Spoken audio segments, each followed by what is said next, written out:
Perkenalkan, nama saya Orlando Vidi dari kelas 11 minus 1 Absen 10. Pada kesempatan kali ini, saya akan melakukan percobaan kimia yang berjudul Indikator Asam Basa Alami. Tujuannya adalah mengamati perubahan warna yang terjadi pada indikator asam basa alami dan mengetahui jenis larutan menggunakan indikator alami.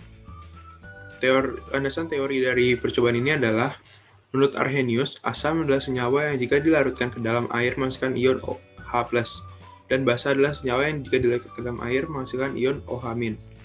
Menurut Bronsted-Lowry, asam adalah zat yang dapat memberi proton, sedangkan basa adalah zat yang dapat menerima proton. Sedangkan menurut teori Lewis, asam adalah akseptor pasangan elektron dan basa adalah donor pasangan elektron. Sifat-sifat asam diantaranya adalah terasa asam, bersifat korosif, terionisasi menghasilkan ion H+, memiliki pH di bawah 7. Contoh senyawa asam adalah asam sitrat di jeruk, asam karbonat di minuman berkarbonasi, dan asam nitrat di pupuk. Sifat-sifat basa adalah terasa pahit, bersifat kaustik, terionisasi menghasilkan ion OH-, memiliki pH di atas 7, dan contoh-contohnya seperti air sabun, air kapur, dan kalium hidroksida. Garam adalah hasil campuran larutan asam dan basa yang memiliki sifat netral dengan nilai pH 7. Contoh garam adalah air. Untuk mengenali sifat suatu larutan dapat diketahui dengan menggunakan indikator asam basa. Indikator asam basa adalah suatu zat yang memberikan warna berbeda pada larutan asam dan larutan basa. Dengan adanya perbedaan warna tersebut, indikator asam basa dapat digunakan untuk mengetahui apa suatu zat tersebut larutan asam ataupun larutan basa. Indikator alami adalah indikator yang berasal dari bahan alam seperti tumbuh-tumbuhan.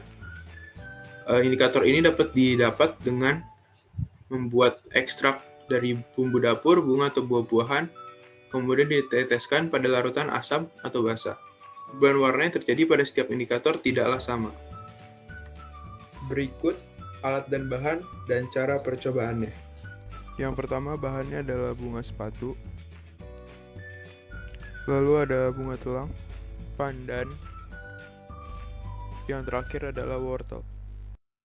Untuk alat-alatnya ada gelas yang sudah dilabelkan, air sabun, air cuka, air mineral, ulekan, tempat ulekan, sendok, serta saringan. Langkah pertama adalah memasukkan bunga sepatu ke tempat ulekan. Lalu menambahkan sedikit air, lalu menguleknya. Langkah berikutnya adalah memasukkan bunga yang sudah diulek ke dalam saringan, lalu menyaringnya agar mendapatkan ekstraknya.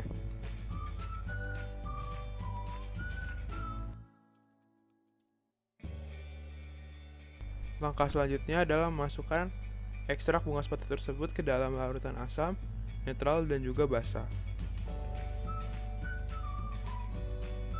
Lalu aduk sampai rata dan amati perubahan warna yang terjadi.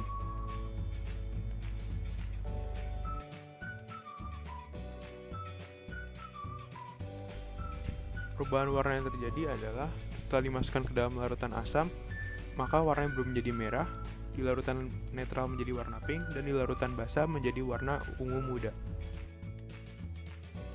Selanjutnya masukkan bahan kedua yaitu bunga telang. Lalu tuangkan air, lalu diulek. Selanjutnya masukkan cuka, air, dan juga sabun ke dalam wadah.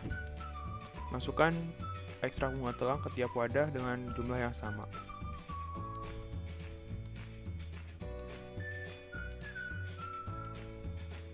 Lalu aduk sampai merata.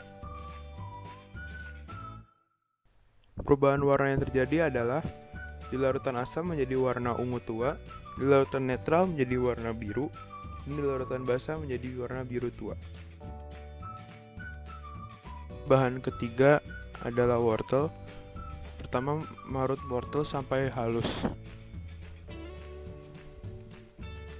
Selanjutnya, masukkan hasil parutan wortel ke dalam saringan lalu menyaringnya hingga bisa mendapatkan ekstraknya.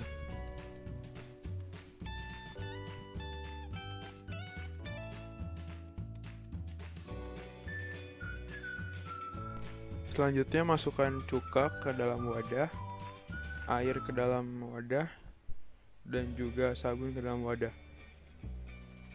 Lalu masukkan wortel yang sudah diekstrak dengan jumlah yang sama. Lalu aduk sampai merata.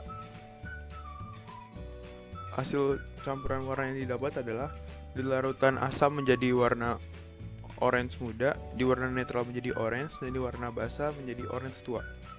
Selanjutnya potong bahan keempat yaitu pandan menjadi kecil-kecil.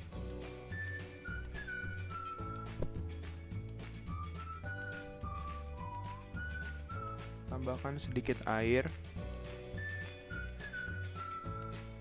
lalu menguleknya. Selanjutnya masukkan hasil ulekan ke dalam saringan untuk didapatkan ekstraknya.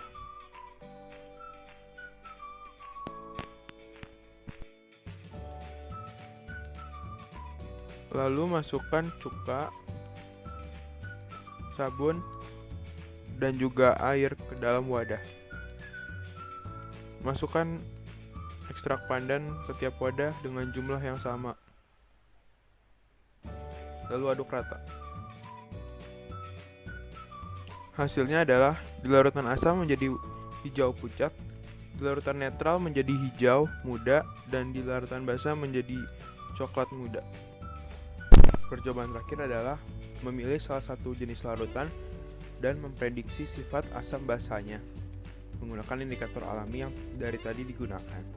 Di sini saya menggunakan Pocari Sweat sebagai larutan yang akan diuji.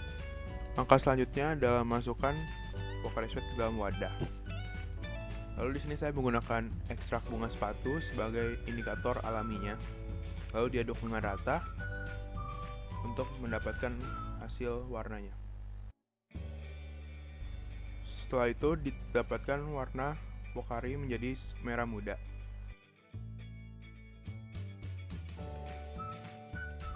Dari percobaan tersebut dapat didapat data sebelum pencampuran bunga sepatu berwarna pink. Saat dimasukkan ke dalam asam menjadi warna merah, dimasukkan ke dalam basah menjadi ungu muda, dan dimasukkan ke air netral tetap pink. Lalu ada indikator lain seperti bunga telang, warna awalnya biru, dimasukkan ke asam menjadi ungu tua, dimasukkan ke air deterjen atau air sabun menjadi biru tua, lalu dimasukkan ke air tetap biru. Kesimpulannya bunga telang merupakan indikator alami. Lalu ada wortel, warna awalnya orange, setelah dimasukkan ke dalam asam menjadi orange muda, dimasukkan ke air sabun menjadi orange tua, dan dimasukkan ke air tetap orange. Kesimpulannya wortel bukanlah indikator alami. Lalu ada pandan, pandan warna awalnya hijau, dimasukkan ke dalam asam menjadi hijau pucat, dimasukkan ke dalam air sabun menjadi coklat muda, dan di air tetap hijau muda. Kesimpulannya pandan bukan merupakan indikator alami. Lalu menguji sampel larutan, kita menggunakan Pocari Sweat. Indikator yang digunakan adalah bunga sepatu. Warna sebelum dimasukkan bunga sepatu adalah putih keruh, dan setelah ditetesi menjadi merah muda. Kesimpulannya Pocari Sweat merupakan asam dengan pH sekitar 4-5.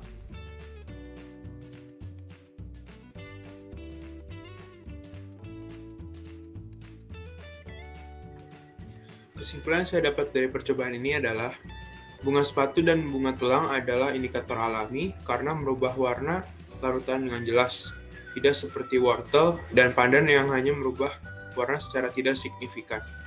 Lalu Pocari Sweat merupakan larutan asam karena setelah ditetesi bunga sepatu, maka warnanya berubah menjadi warna merah muda.